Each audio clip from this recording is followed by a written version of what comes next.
When I give food, obviously I was serving the food with love, because when someone come to me, it's like as if they came to my house. So it's like, trying to feed them, give them the best food, make them enjoy the culture of the Arab people when they serve their food.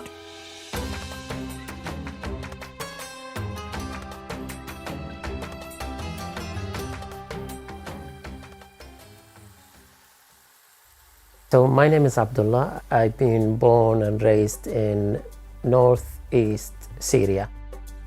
I grew up in a village where it was the transaction from being a Bedouin to a farmer.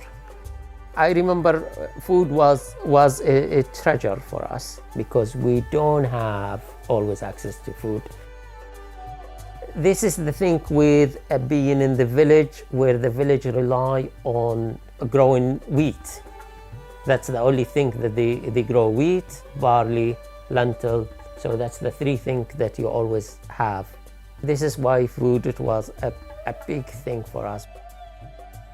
I remember my mom, she used to cook a lentil soup enough to feed 10 people. And we used to bring all the small pieces of bread, and we all sit around that plate and we eat it. Today I'm preparing farid. So it's one of the oldest Arabic dish. The main ingredient in this dish: meat, the sauce of the meat, butter ghee, and the okra. So what we do first, we put the meat, and now we're gonna add the spices. So it's being made that you can have in any kind of celebration, any event, to be honest. During wedding, it's like you celebrate by cooking. You have everybody involved in making that dish. When my big brother got married, every girl in the village must be making bread. Then the young boys, they are responsible of cutting the meat, and you have a big old man bossing everyone around. When we reach 18 years, we have to do the military service. So I end up in Damascus. It's well known as the city of the special food. When you live in Damascus and you meet people from Damascus and you tell them I'm going to grab falafel from that corner restaurant. No, you don't go there. Let's walk. We have to walk about half an hour to get the special falafel that all the people from Damascus eat. You just sit in the street with someone that you never even met before, and you just all eat in the same table. Damascus has really affected me with food because of the choice. My oldest cousin's wedding, that was my first time to add okra to it, and it was one of the best ones. I met my wife in Damascus. She's from England, and she she was in love with Damascus. She came to give birth to our first baby.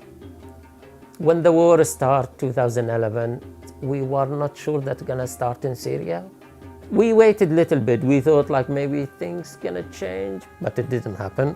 So I moved to England to come to the UK. I thought I'm gonna enjoy it just what I've been missing in my country, which is the freedom. During that time, I was okay, now it's time for me. If I want the Syrian food, I have to make it by myself. So I start to remember all the tricks that I've been taught by my mom. UK has ingredients from all around the world. You can be connected to your country. So I start to practice all the stuff that I've been eating in Damascus, and I end up getting it right. So this is why I set up Damascus Chef. Just go to the shop and get all the ingredients that I need to make any Syrian dish and serve it for people. When I give food, they gather the happiness around the food. Even they are paying money. Obviously, I was serving the food with love. It's they came to my house. So you see, that's how we value food. So this is why when the dish is ready, we serve it big tray. That's enough for 5 people to sit around it. That's the joy, to bring them together and eat that dish. You know, honestly, this food, it's a celebration. It's not just food. You do Christmas for once a year. For me, that's our Christmas.